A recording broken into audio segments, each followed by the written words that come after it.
Banner time. I hope everyone had a safe and prosperous July 4th for America. Travis Thomas here with the walking, talking, triple-double producer extraordinaire, Ante Campbell. What's going on, my man? What's up, two T's? How was your fourth, man? How'd you do out there, man? I did great. It was my kids' first fireworks show, Ante. Wow. Up until this point, we felt like they were too young, but now they're 7 and 5. They're staying up late at night, so we were like, all right, let's do it.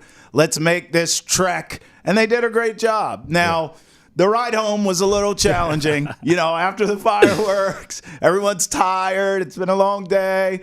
That was a little challenging. But once I got home, hit that bed, lights out, baby. Same with Dad, too. Yeah, I'm excited to keep the party going, though. Hey. We got a great episode coming up for everybody. So, I had a lot of fun out there as well. Had a little barbecue. My stomach's a little full That's all right now. But, it's a great time. Hey, that's the Inglewood in you. I learned this. On the East Coast, we say cookouts, right? Mm-hmm. Where y'all from, you say barbecues. Yep. I learned that. Yep. That's that Inglewood coming out, but I respect it. I respect it. You know what I mean? All right, East and West unity. Now, usually, Ante, you know how this works. For all of you who listen and watch Hold My Banner all the time, first of all, thank you. For those of you who are new to Hold My Banner, welcome. But usually we'll come in, we talk our talk. I say, all right, we'll bring back Ante later. Then I go on this long rant that Ante picks apart when he does come back later. We play games, we talk ball, we out. But for this episode, we're going to do it a little different because we have a special guest, Ante, from our team. How about this? Nesson.com, Greg Dudek. Let's bring him in here to talk about this article he wrote on Baylor Shireman and being drafted by the Celtics. Now, what's interesting here with Greg and I is we talk all the time during football season. Like, he's my go-to. Yeah. And one thing about him, and Greg will tell you this, he holds me accountable anytime I get a pick wrong, Ante, much like yourself, who's quick to call me out. Greg does that for the NFL, but this time we're talking hoops. You wrote this about the Celtics draft pick and Baylor Shireman. Tell us about it, my friend, and then we'll ask you some questions. So, obviously, first of all, thanks for having me on, guys. I appreciate it. Always want to be on Hold My Banner, and here I go, checking, a box off right after the 4th of July. It's great. But reached out to Baylor Shireman's coach. A lot of people, know him as the Creighton product, the lefty shooter, but he spent 3 years at South Dakota State. So I wanted to know a little bit more about his time with the Jackrabbits. So reached out to his college coach, Eric Henderson, and chat him up a little bit. Told me a little bit about his most underrated skill, what his NBA comp would be, and right on Nesson.com for everyone to go click and read. All right, so let's get into it here. I mean, the first thing that I thought they needed a big, to be honest with you. But, I guess if you're a Celtics fan, what can you expect? Because you did so much deep digging on this kid. If I'm a Celtics fan, I'm wondering, well, what did we get here? How would you answer that? What can Celtics fans expect from this kid? Yeah, they kind of got like a do-it-all threat, right? A 6'7", 205-pound guard, can really shoot it. 39% shooter in college. Can assist too, rebound, tenacious rebounder. I think it was like 20 more defensive rebounds in the last 25 years than anybody else has ever had in Division I college basketball. So again, a guy who can kind of do it all and really shoot the basketball, lights out shooter. That's his elite skill, and that's what he's going to bring to the table. All right, now based on what you know about him and doing your digging, all of us do, winners and losers from the draft or draft grades, whatever. How would you sort of grade this? Like, as I said, I am not shy about, I thought they made a mistake, quite frankly, not taking a big man in that first round. But, okay, in Brad Stevens we trust. I mean, who am I to question him and all his greatness? But as you look at this and you've done your research and now it's official, I mean, how do you sort of grade this? How do you sort of make it out for the Celtics? Like, was this a good pick in your mind, in your opinion, or do you think they reached? Sort of, how do you put a grade on this pick?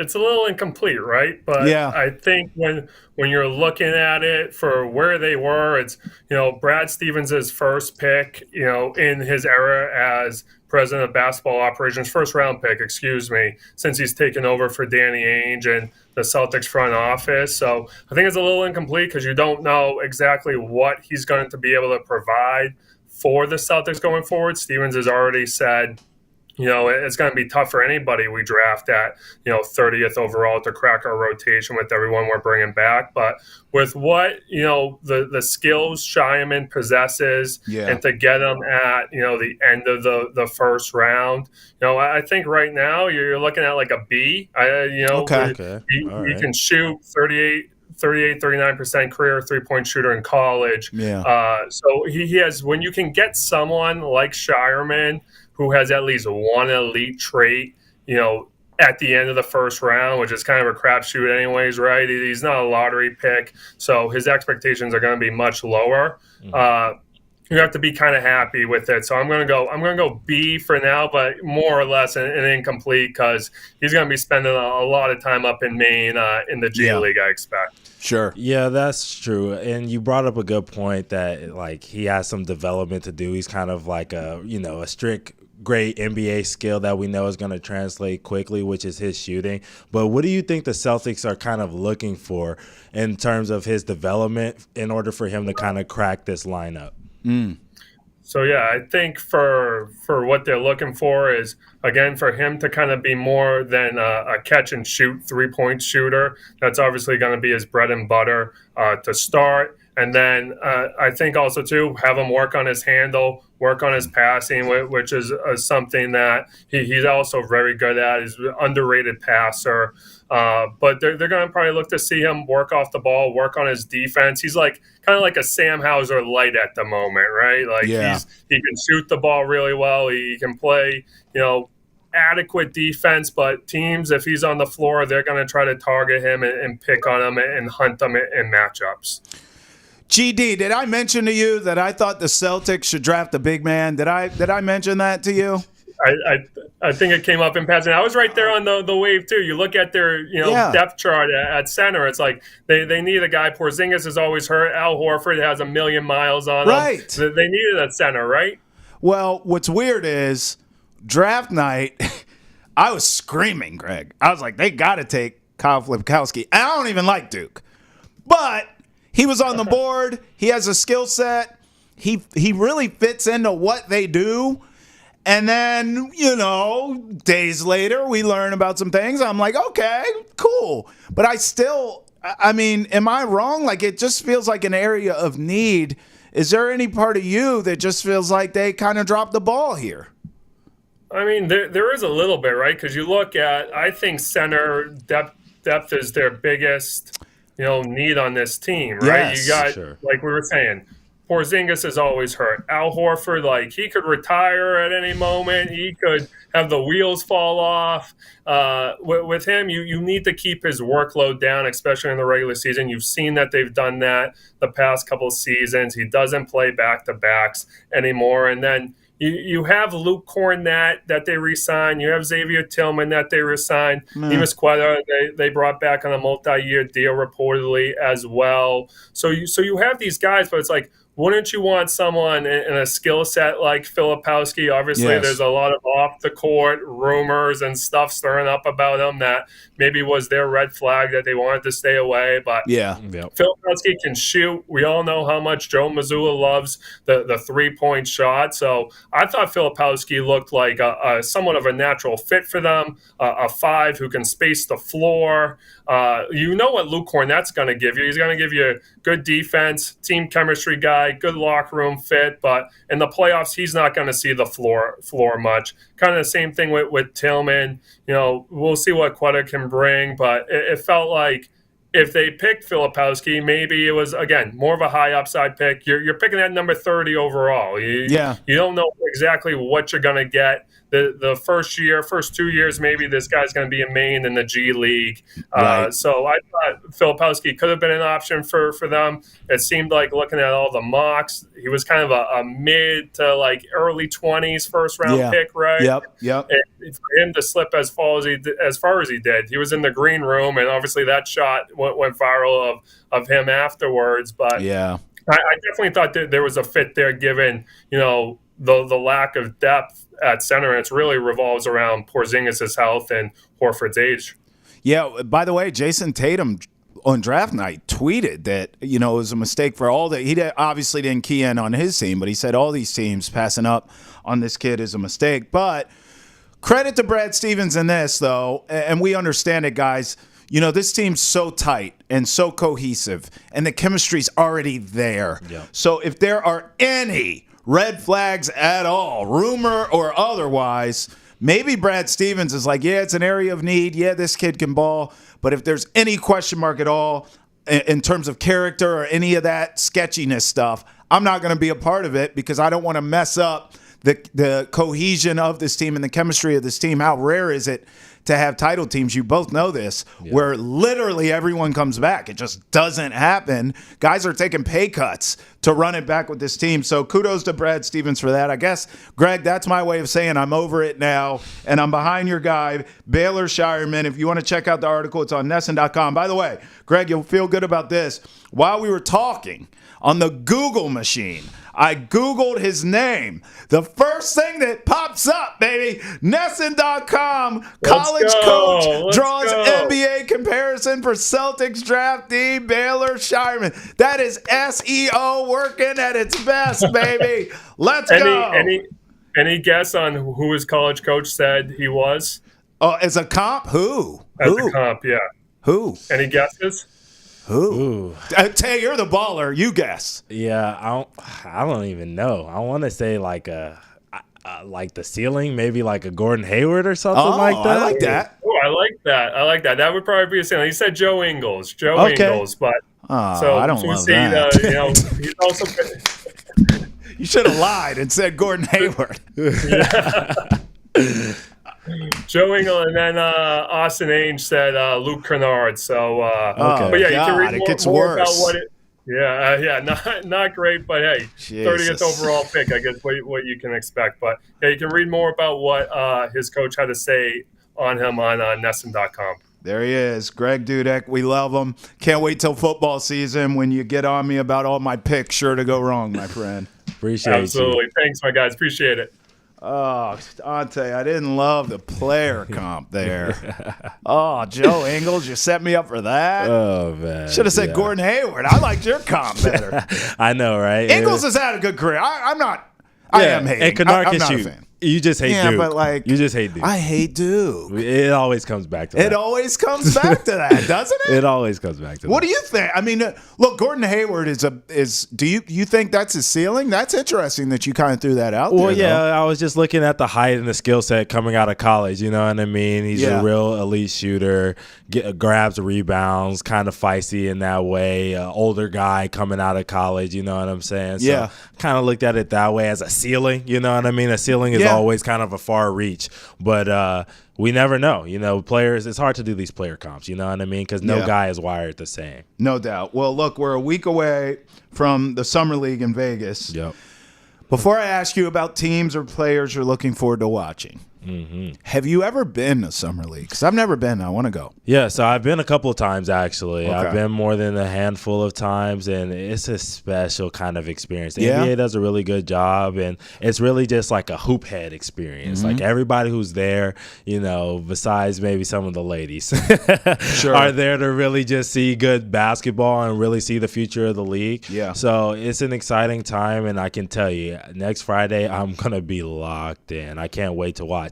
Hopefully we get a chance to see Bronny tomorrow night playing in the Sacramento Summer League. So we'll see about that. But, yeah, I'm excited. I can tell you that. All right, so what are some teams or players you're looking forward to watching? I'm always about the rookies. I'm kind of boring. I mean, obviously, like, I know that's so vanilla to say, but it's true. Like, I still remember watching a handful of guys over the years in summer league and being like, yep, that's going to translate. That's going to translate. That's going to work. This kid's going to work in this league. So obviously, especially, I think maybe more so than any other years because this was a weak draft. Yeah. I mean, I'm kind of looking forward to see who stands out. Mm-hmm. Does that make sense? I'm not going in this year with my eyes set on one guy per se. Yeah. It's more like who's going to make me see them. And I don't believe it's Bronny, but who's going to make me sort of notice them, Ante? That's what I'm looking for. Who's going to stand out in this summer? Why is Bronny catching strays, bro? Like, seriously, bro. Why you got Bronny catching strays, man? He ain't even do nothing. Dude haven't even played a game yet. You're like, I don't want to watch him. Like, come on, bro. But look, I agree with you. There are some teams that I'm like, some players where I'm like, okay, wait, let me see, show me, whatever. Yeah. But, like, here's my thing. I'm super excited about the Jazz and the Minnesota Timberwolves because we obviously just talked about Flip, but obviously I really like Cody Williams as well. Okay. Brother to Jalen Williams of OKC. Cody played at Colorado, great player. I also loved Isaiah Collier. I didn't love what I saw from him at USC, but I think high school really translates better to the pros. Sure. And then what I saw from him in high school, man, he was dominant. So I really think they got a steal there. And then also, obviously, their picks from last year, Keontae George and Taylor Hendricks, I think they're going to be a real problem here in Summer League and really going to show us what the Jazz could kind of be in the future. So I kind of like that team. Yeah. And then Minnesota, it's just all about Rob Dillingham and Terrence Shannon, Yeah. Terrence Shannon and Rob Dillingham are just going to be electric with the basketball. I know I love to use that word, but it's just that, like, that's what you feel. Like, it looks like static shock, you know what I mean, going through my system when I watch them play basketball. So I'm excited to watch those two dudes. Any matchups that you're kind of looking forward to? No, but I tell you what, you talking about the Jazz just made me think. I wrote this down. Yeah. Are they in a perpetual rebuild? Are the like Tay? Like, let's have an honest conversation. Yeah. The last time I remember the Jazz being like real relevant. Yep. And I'm not talking the Donovan Mitchell years. Because the Donovan Mitchell years, he was putting up numbers. Mm-hmm. Sure, that team would make the playoffs, but they weren't going anywhere. Right. I mean, am I wrong? Do you have to go back to like Mailman and Stockton?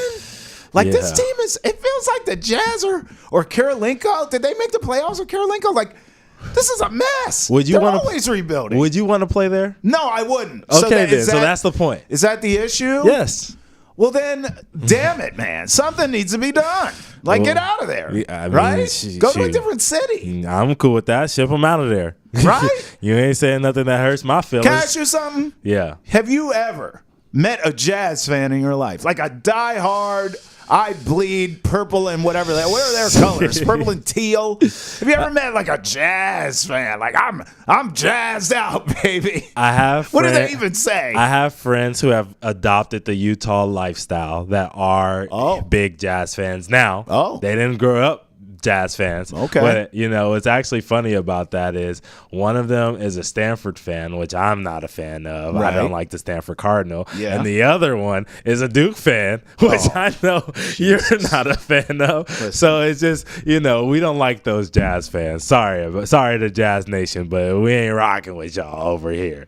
But I do want to talk about the matchups that I like because you don't have any. I'm excited to see, obviously, the 1 versus 2 matchup on night one is always great to watch. Yeah. I want to see Sarr versus Richerche, the French duo kind of battle it out against each other. I like Sarr better. Yeah, me too. I'm right there with you. And then Lakers Celtics is actually kind of be fun this year because Shireman and Connect have similar games. And then you got Bronny versus Watson, drafted 1 pick before each other. So I'm excited to kind of see that matchup. And we'll see what happens.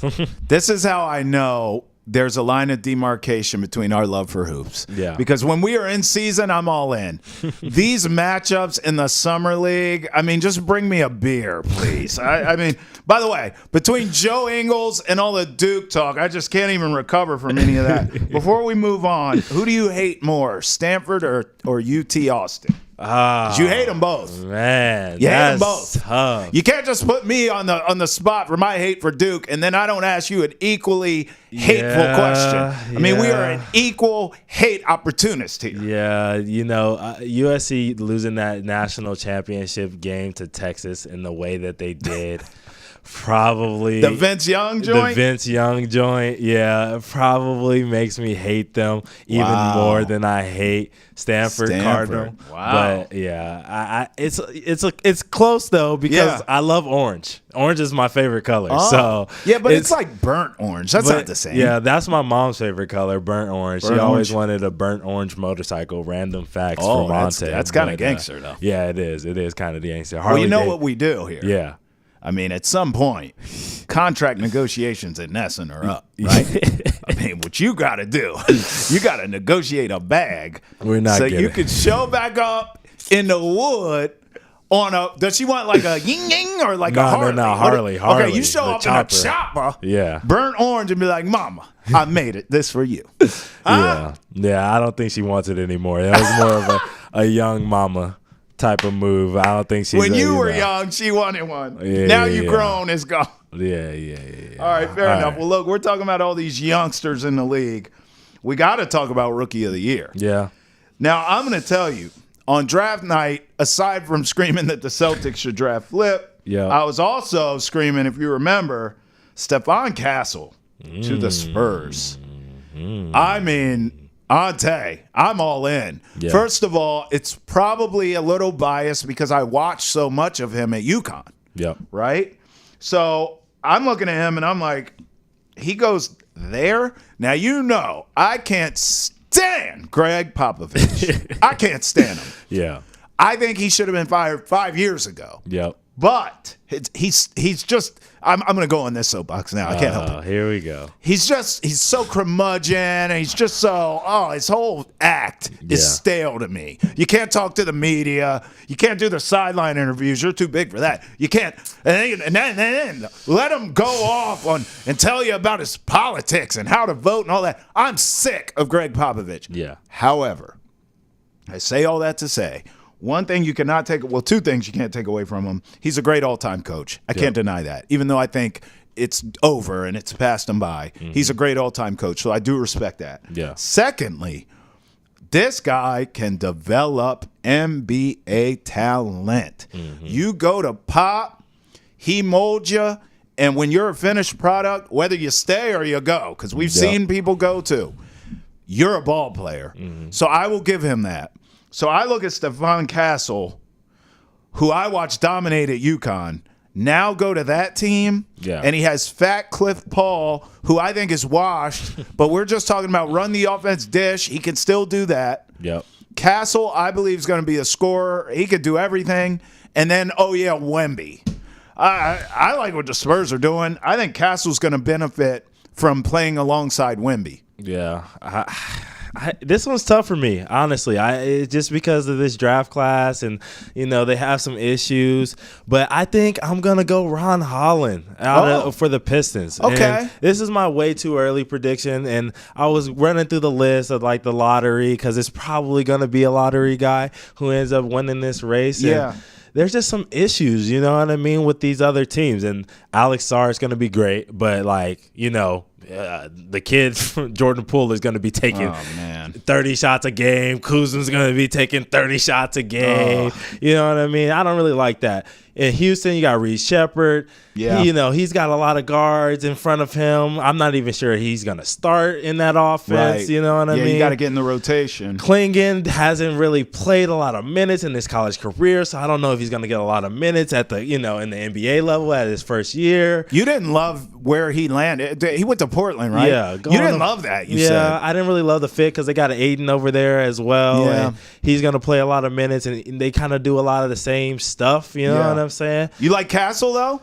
I like the Castle pick. So I do like that one for Rookie of the Year. But if I want to go somewhere else a little differently, I'm looking towards Ron Holland. I think he's going to be asked to not do much, which is where he's really going to strive. He's going to play well off the ball for Cade Cunningham. Cade's really looking to find a guy to assist to. I think him and Asar are going to be kind of a great duo. I honestly want to watch them in Summer League to see how their chemistry kind of builds up together if Asar is playing for the Pistons Summer League team. So, I'm going to go Ron Holland for now. This is our way too early prediction, so no one kill me.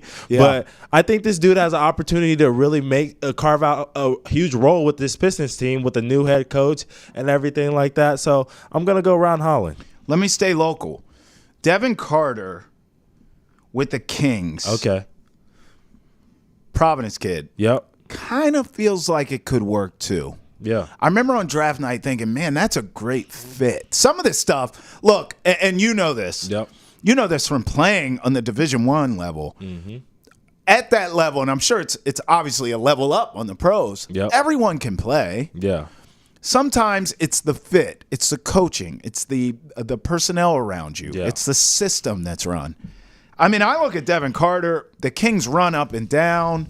I just think something about that works. I don't know if I'm gonna go Rookie of the Year. Yeah. But you know, I mean, I'm going local here for my pick in Castle. He came to mind because I remember on draft night just thinking, man, that Kings with his skill set, and that's a team on the up and up. They kind of had a down year last year. I think they're going to bounce back. So now you're playing winning basketball in a system that fits you. It just feels like it can work to me. Am I tripping or you see it? No, I see it. Especially if they were to kind of move off Fox. I know Fox wasn't really happy. They haven't kind of got the extension done. Yeah. So maybe they're, halfway throughout the season, they might look to get off of his contract and move on. I hope not, though. I hope not. Yeah, I'm with you. I hope not. I think that there's a real opportunity for Carter to carve out a huge, role in that offense as well over there in Sacramento. But all right, man, you know what time it is, Travis. What? My favorite segment of all time that we do here on Hold My Banner. Here we go. It is Wicked or Kick It. By the way, I'm a little disappointed you didn't have any Zach Edey love there for Rookie of the Year. Zach Edey. I'm tired of talking about that big 7-footer, man. Get his butt out of here, Get his slow butt out of here. All right. First, we got a fit. It's all season, so we got some fits. We got SGA here, man. What do you think of this outfit from him? I mean, is he going fly fishing? Like what? What are we doing? Let me say this. Yeah. If I can get past the Kanye galoshes here, the fit from the galoshes up is something I would wear. Okay. I like it. Yeah. The camo shorts remind me of a No Limit Soldier. Okay. I'm not sure what's going on with the tee. It's got almost a little silk vibe to it. Mm-hmm. I like the shades. He's calm, cool, collected. He's laid back, fried, dyed, and laid to the side. This is everything I would do. But, Greg, if you could go in on them damn galoshes, this is where you lose me.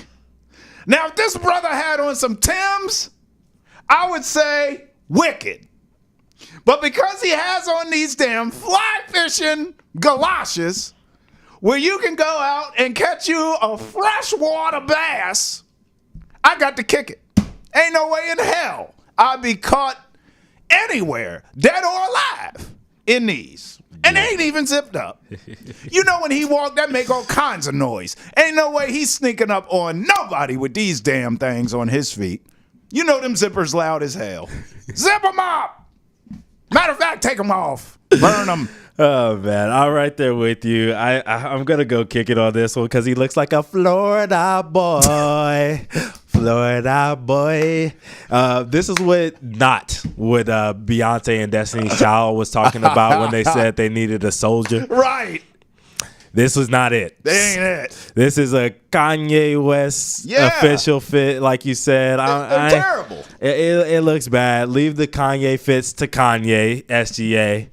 Well, if you're going to Kanye, you got to go the whole fit, dog. Like, You can't wear, this is a regular outfit with those Kanye's on. You see what I'm saying? Yeah. If you're going to go Kanye, you got full blown, you should have a mask on. You know how Ye be doing. Yeah. But yeah. you can't go regular Cook outfit and then throw these ugly ass Kanye boots on. You can't do that. Yeah, it's a 4.6 for me. It's a kick it. It's a kick it. That's for sure. generous. Is it? Yeah. Is it? I'm negative. He ain't even make it to 0. It's not that bad. Yeah, it is. Oh, whatever. All right, let's talk about Jimmy Butler's fit. What do you think of this one, man? He was at the NWSL game with the San Diego Wave. Jimmy Butler is everywhere, isn't he? Yeah. I see him. He is a busybody. This is what Pat Riley was talking about. Right. I mean, you're everywhere. You're talking trash. You ain't even playing. I feel like you don't even play anymore. Yeah. He's just a celebrity.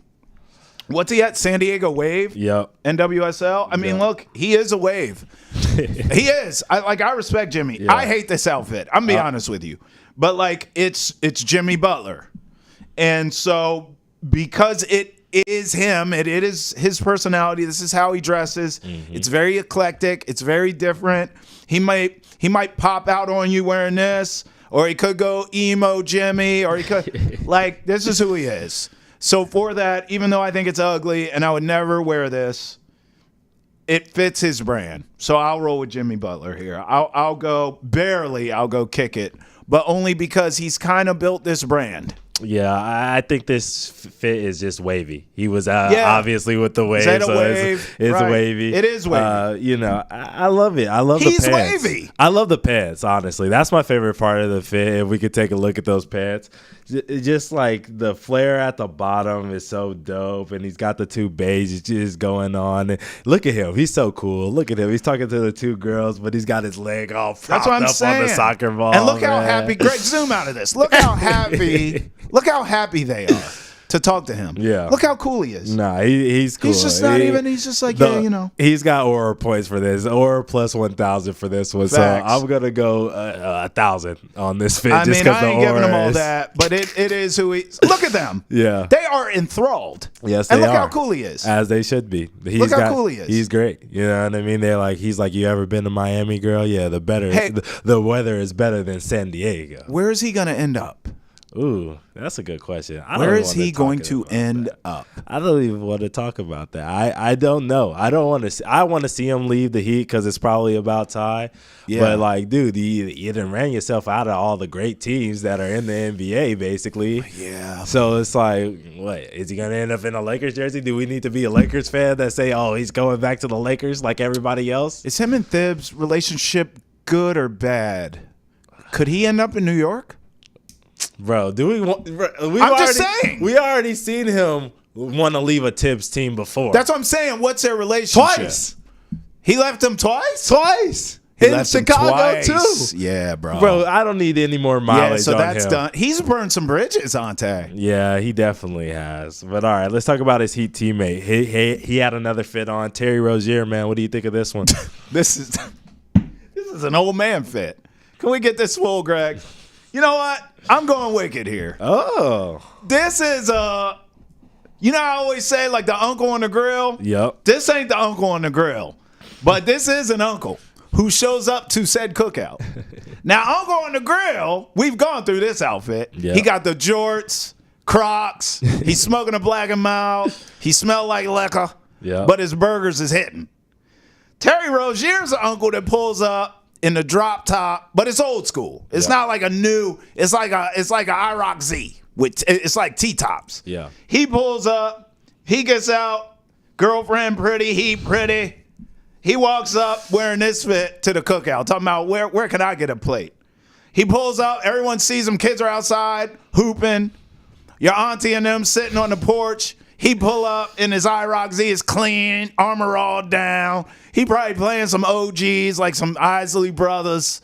He might be playing some Frankie Beverly and Mays. And then he hop out. Look at his shoes. Get down on that, Greg. Then he hop out. His shoes come out first. These pop out first before you see the whole fit because he wants you to see them. So he's going out feet first. Then he comes out. You see the whole fit. And he's dabbing everybody up. He's just a cool uncle. That's what this outfit is. I'm going Wicked. Met her in the club. You know what I mean? So I said, what's up? He's just a cool uncle. Took it to the crib. Come on.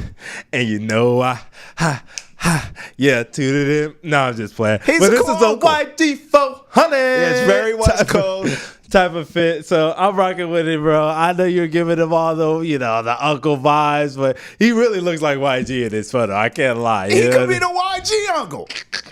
He don't bang for the set no more, but he earned his stripe. What song is he playing first at the cookout then, since he's the YG? See, you're going YG. Yeah. I'm going old school. Okay. I think now if we meet halfway, yeah, then maybe he's going old school West Coast. Okay. So he might be playing some West Side Connection. Okay. Or he might be playing some old school Ice Cube. Yeah. Like okay. Today Was a Good Day era. Yeah. You know what I mean? This is giving me a Long Beach fit. You know you love Long Beach. He might be on that Snoop. It's a Long Beach fit. He might be on Snoop's first album. You know what I mean? Like he might be gin and juice. Yeah, but I'm gonna go Wicked on this one. I like it a lot. I feel like it's a fit that I would wear in the West Coast. Yeah, it is very West Coast. I'm gonna rock with it. I'm gonna go like 7'9", something light. You know what I mean? Something light. But all right, man, I'm done talking about these fits. Well, hold on. Let me tell them about all the great shows we have here. For all Boston sports and pop culture, check out Boston Has Entered the Chat.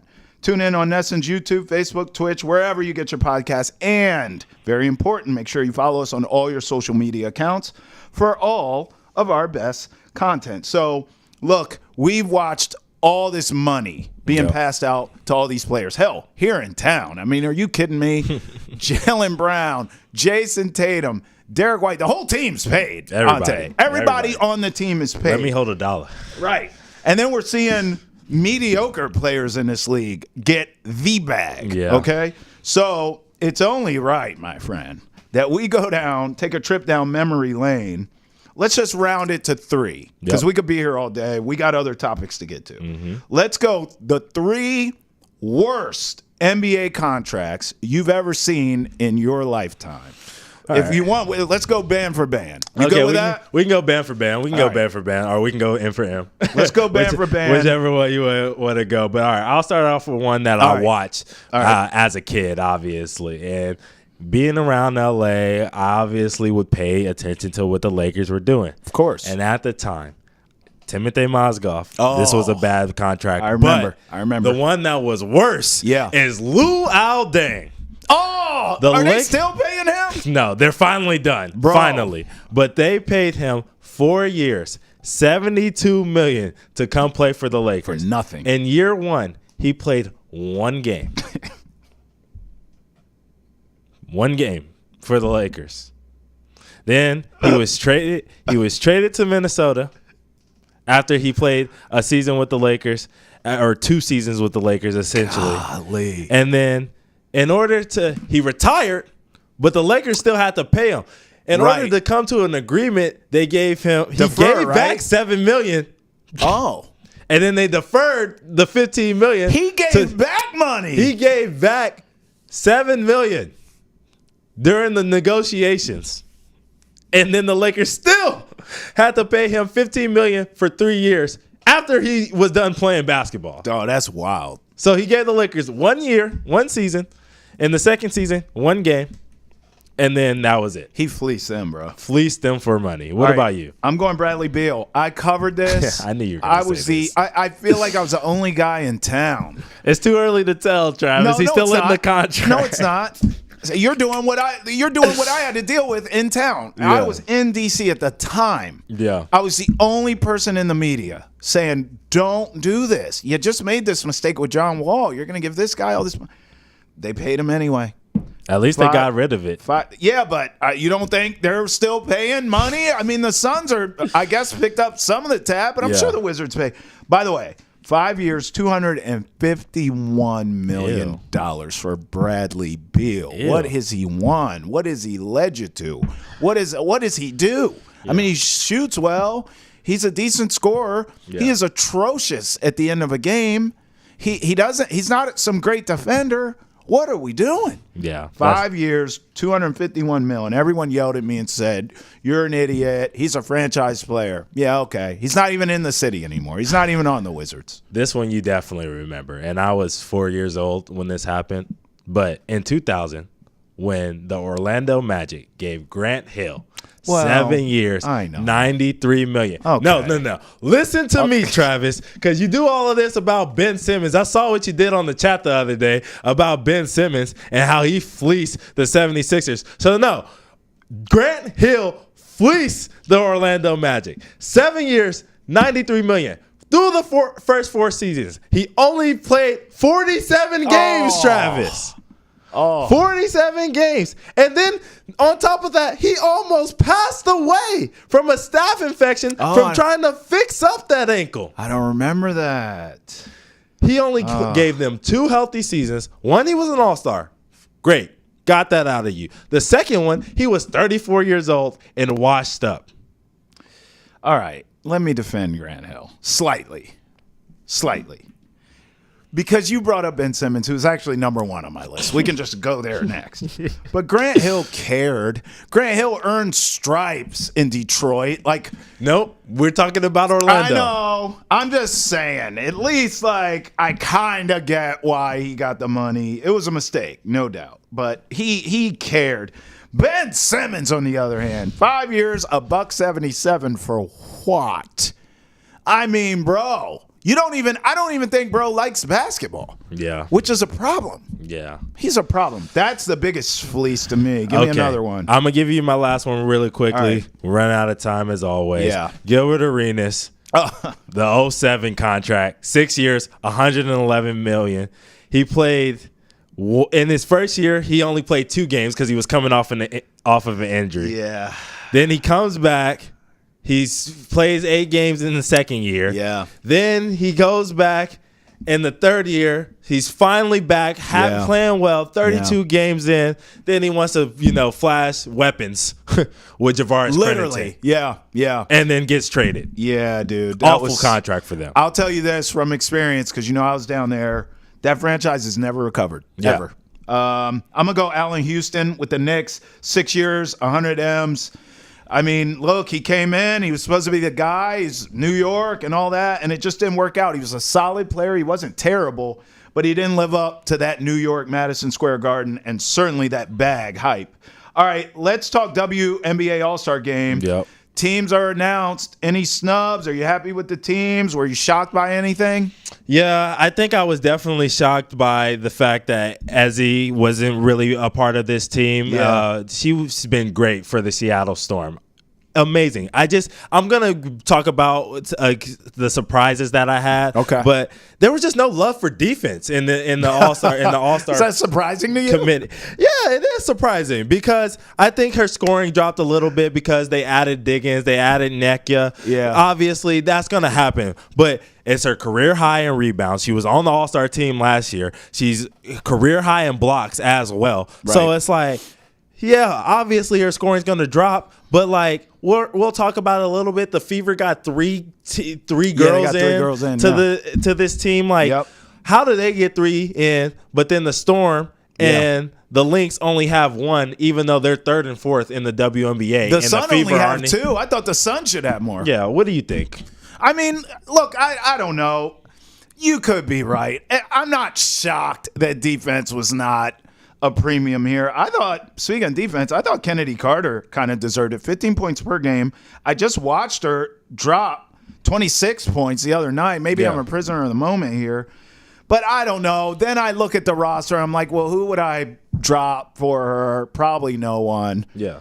I just enjoy the WNBA All-Star Game. I don't necessarily feel like anyone got fleeced or snubbed or whatever. Well, the teams are what they are. Because clearly you do. Once again, the Fever have 3 people on the team WNBA. Tell them why you mad, son. I'm mad because everybody else is playing good basketball. You talked about the Sun. Dejounte Carrington. Yeah. Dejounte Carrington needs to be a WNBA All-Star. You got Kelsey Mitchell in. I understand Boston was going to get in. Clark was going to get in. Fan vote. Great. Sure. Coaches bringing Mitchell in. when they're ninth and Dejanay can't get in? Come on, bro. You know what? Now I'm mad too.